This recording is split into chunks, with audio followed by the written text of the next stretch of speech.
8번 해보겠습니다. 자, 영작이 되고 있습니다. 영작이 되고 있습니다.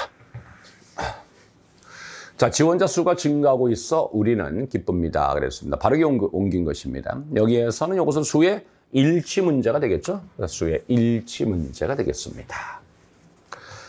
자, 수의 일치 문제가 되겠습니다. 자, 출제 영역, 수의 일치입니다. 여러분 출제 영역은 자꾸 이렇게 적어보시게 된 말입니다. 여러분들이 어디를, 어느 파트를 좀 더 우리가 관심을 가지고 집중적으로 공부를 해줘야 될지라는 것이 좀 정리가 될 수 있다. 그래서 적어보시라는 겁니다.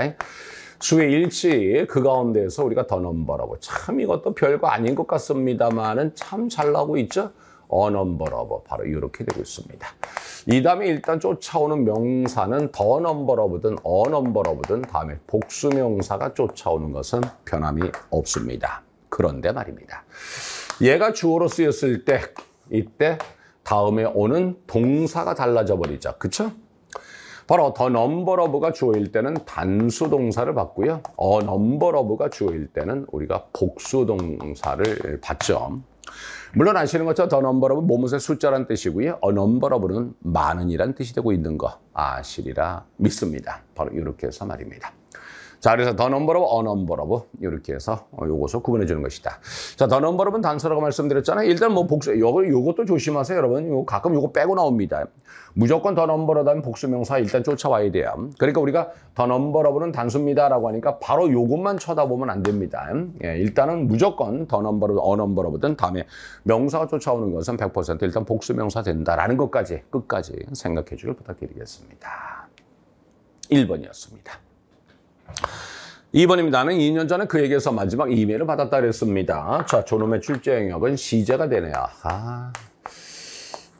시제. 근래 들어서 여러분 시제 관련 문제가 진짜 잘 나오고 있습니다. 여러분 아시는 것처럼 어고라는 것은 반드시 과거하고 쓰게 돼 있죠. 뭐 그동안 또 나온 것 가운데 since 이후로라고 하는 이것을 주고서 현재 완료하고 쓴다라는 것도 참 출제가 많았었습니다. 라고 더불어 말씀드리겠습니다. 자, 어고는 과거, since는 바로 현재 완료 이렇게 되고 있습니다. 그래서 어고를 써버렸죠? 네, 현재 완료가 아니라 과거가 되줘야 됩니다. 그래서 틀렸습니다.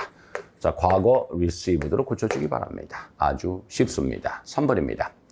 어젯밤에 그가 잔 침대는 편안했다. 자, 이렇게 돼버렸습니다. 자, 요번에 저것은 바로 출제 영역이 바로 뭐가 돼버립니까? 관계 대명사가 되고 있죠.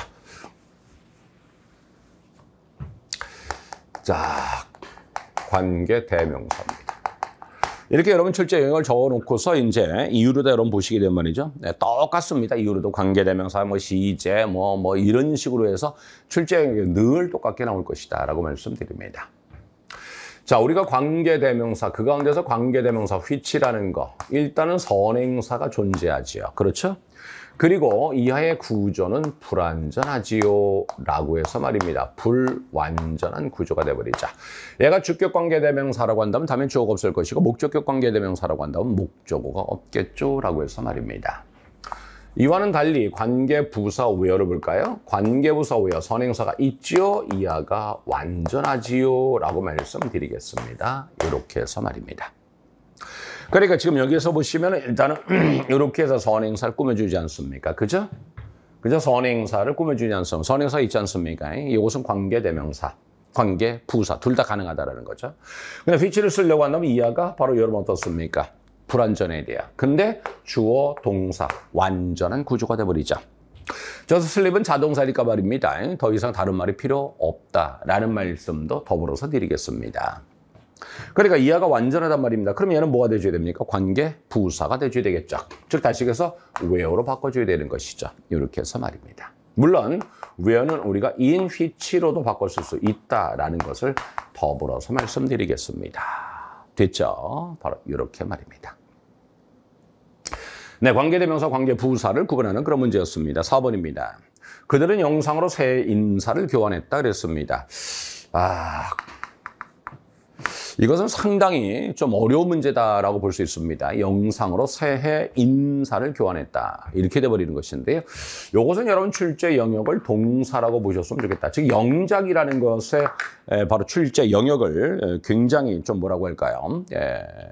그래서 10분 활용해서 내 문제다라고 볼 수가 있을 것 같습니다. 우선은 지금 여기에서 요놈을 보시게 된 말입니다.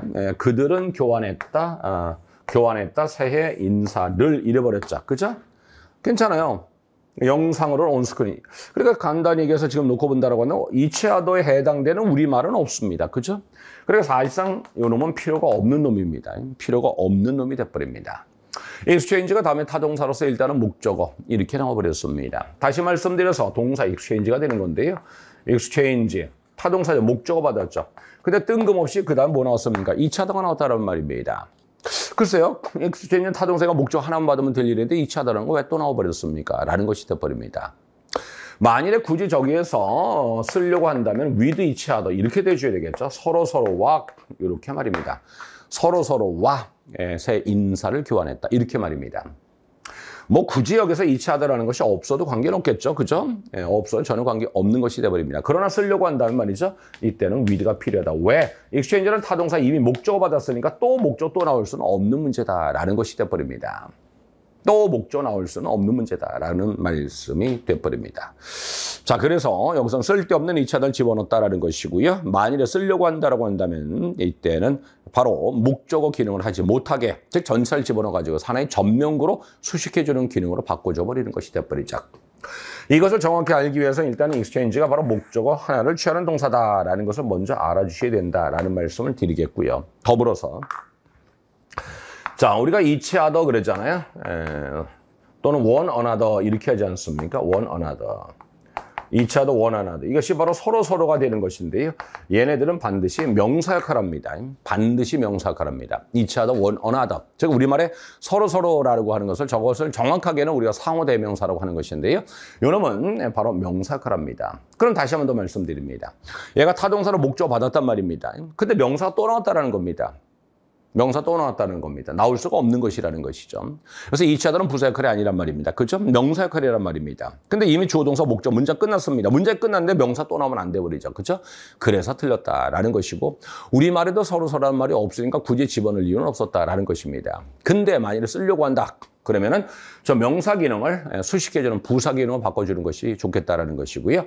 바로 교환했으니까 서로서로와 함께 이런 식으로 해서 with를 집어넣어주면은 아마 이것도 괜찮지 않겠는가라는 말씀입니다. 그러니까 이 문제를 그렇게 일단 먼저 알기 위해서 exchange라는 동사가 타동사로 목적어가 필요하다라는 것과 더불어서 그 다음에 each other는 명사 기능이다라는 거 생각하셔서 보셨으면 좋았겠다. 이 두 가지를 생각해줘라 라고 해서 낸 문제다. 라고 말씀을 드릴 수가 있겠습니다. 바로 이겁니다. 자, 이런 문제가 있네요. 그죠? 네, 이렇게 해서 되고 있습니다.